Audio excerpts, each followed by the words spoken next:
Good day. Uh, it's time for my devotional. I'm running a little early today, a little late yesterday, a little early today.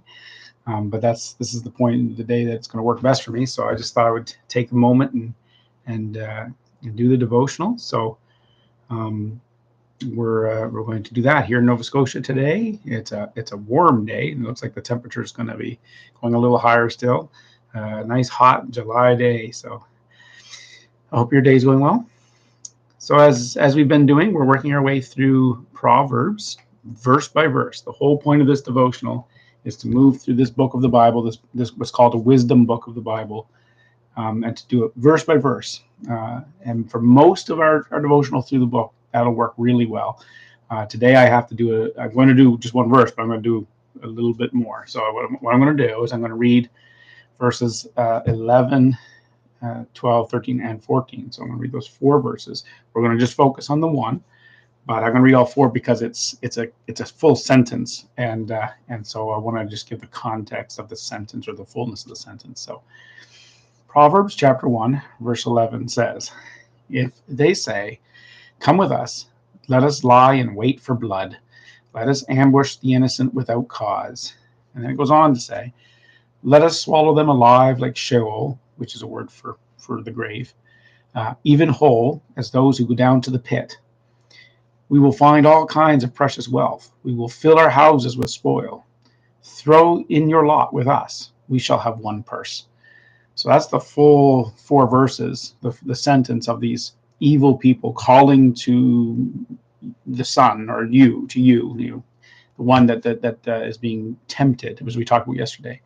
The evil people, they call to you and entice you to follow them, and so that's the full thing they say. But we're going to focus just on the first verse, and that's verse 11, which says, "If they say, 'Come with us, let us lie in wait for blood. Let us ambush the innocent without cause.'" Well, this verse, we'll just focus on one sort of aspect. The next 4 days, next 3 days, we'll deal with the other aspects or whatever, but this aspect of the call to join them in that path. And the first part, of course, is referencing the violence, of wanting to wait for blood, to kill somebody, to ambush the innocent.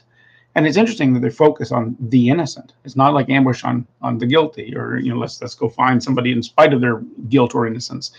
There's a deliberate viciousness to this, right? Of let's attack somebody who really is innocent, who's not expecting this attack, and let's seize them. And of course, as you go through the verses, to take their money and so on. But it doesn't start out with that. That's not the call to begin with. They do want to gain the wealth and steal from this person through violence or whatever. But right away, it's just like, just come, let's do this thing. Let's do this really awful thing together. It's pretty awful. In life, you might be tempted to say, well, that's a rare person who would ever do that. And I would hope that's true. I would hope that'd be a rare person. But I think it applies not only to violence, it applies to all forms of evil and immoral behavior. It's not just that. There's other things as well. And as we go through the book of Proverbs, we'll see that, whether it be robbery or to tarnish someone's name, even, just other forms of morality as well, where you'll get that enticement of people who are like, let's do this thing, let's do this evil, not very good thing. I think that's something we all have faced. There's been times in our life, or there will be times in your life, when there will be a group and another group, and they're going to be wanting, the one group saying, "My son, don't do this, stay moral," and there'll be another group saying, "Forget the morality, let's just do this thing, it'll profit us in the end." And there'll be this call, this division. You'll have to make a decision to which path you're going to want to take in your life. Am I going to want to walk the road of honor and kindness and goodness and morality and wisdom, or am I going to turn and go down the road of quick gain? And well, maybe it might even be exciting seeming, but it's violence and hate and immorality and foolishness, and that's a decision that we will, at least once, but I would suggest many times in our life, the path, the division in paths, which path are you going to walk, that choice is going to come up. If you're a young person, happen to be watching this today, you're going to have this choice, not just now. You got to make the decision now when you face it, but but you got to get good at making the decision to choose the good path, because throughout your life you're going to have the opportunity to choose the bad path many, many, many times. There's going to be people come and say, come with us, join us, we'll do this thing, we'll have one person, we'll all be in it together.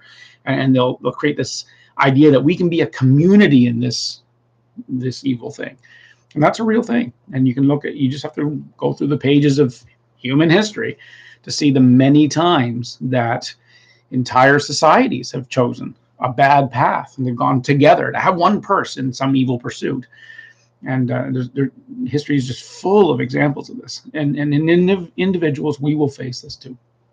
You've got to choose the path that's right, the moral path, the correct path, the good path.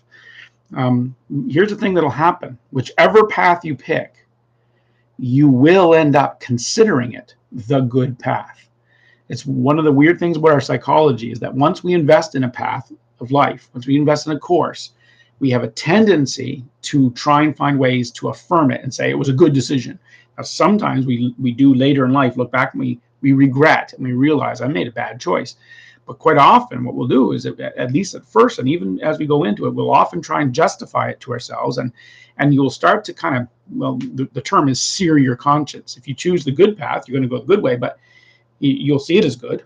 But if you choose an evil path, you will start to convince yourself that it really was good. I made a good choice. This was look, other people were doing it, and you'll come up with a way to self-justify, and you can sear your conscience so that you do get to a point when you will actually think the evil choices you've made were good choices.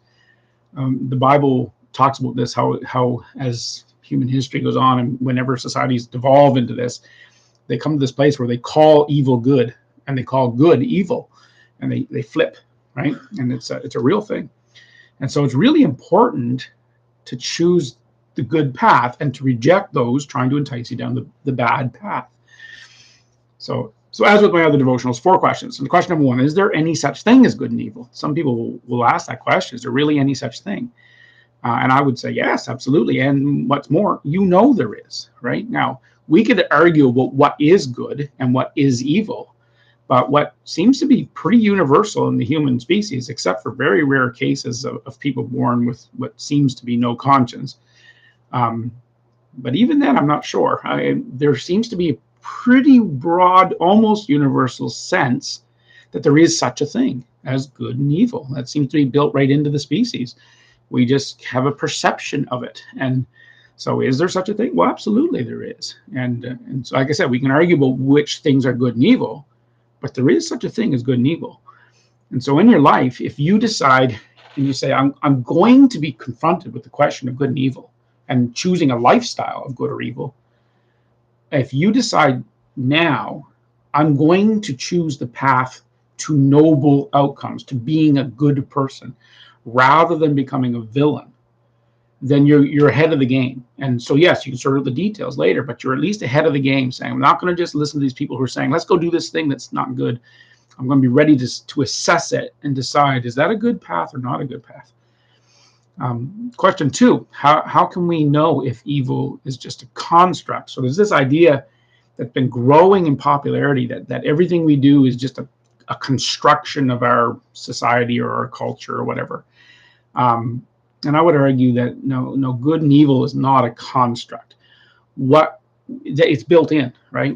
We learn it, we discover it, we don't create it. Now, the particulars, maybe we do create some things, and we have constructs. Yes, there are such things as constructs as well, but we don't make the idea of good and evil. Good and evil itself is not a construct; it's a real thing, and we perceive it. We're aware of it. And here's an interesting little evidence. I'm not going to go into like a really long, debate here, but some evidence for me has been the fact that every culture in the world has a set of moral values, every single one. And interestingly enough, they're actually not that far off from each other. I mean, there's some differences on things like marriage rules or the etiquette for how you eat a meal or whatever. So there's little detail differences for certain, and some big detail differences. But there tends to be in I think every culture in the world throughout time a sense of here's a right set of values that are centered around the ideas of cooperation and love and goodness, we would call good. And here's a set of ideas that are centered around aggression and hostility and taking what you can get. And those seem to be in conflict in every culture throughout time. And some cultures choose one path, and some cultures choose another. Some individuals choose one path, and some individuals choose the other.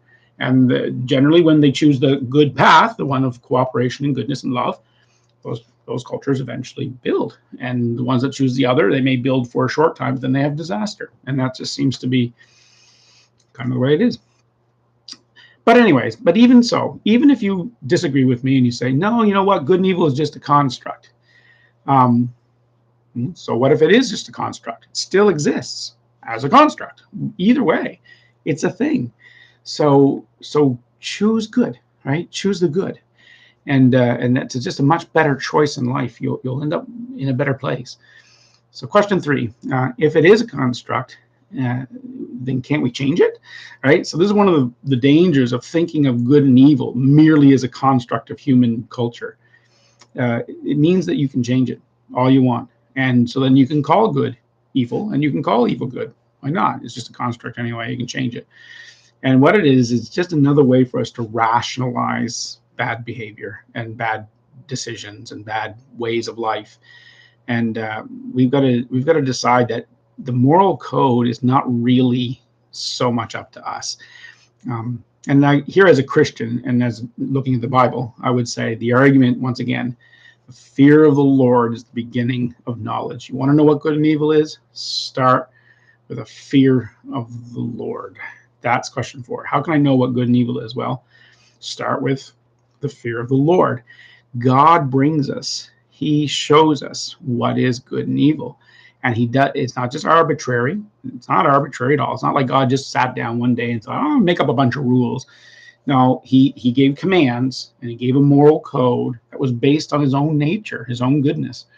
And so he becomes not only the one who decrees goodness, but he is the one who demonstrates goodness and is good. And as the king of the universe, he would have the right to merely decree arbitrarily if he wanted to, but he doesn't. He actually then shows that he is good, and his loving kindness endures forever.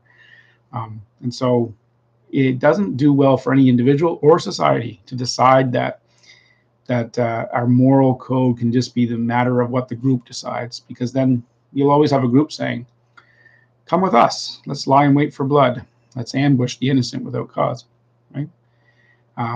But it always ends up going that way, doesn't it? It goes from just, well, we'll make up our own rules to, you know what, we'll just choose evil. Let's ambush the innocent without cause. Let's actually embrace evil. That's where that ends up going. Better to choose the good path, as shown by God. That's the devotional for today. Take it and dwell on it, meditate on it, see what kind of insights God gives you today as you dwell on this verse. God, help us, I pray, to avoid the evil path and to cling to and follow the path that you have given us of righteousness. Amen. God bless you. See you tomorrow.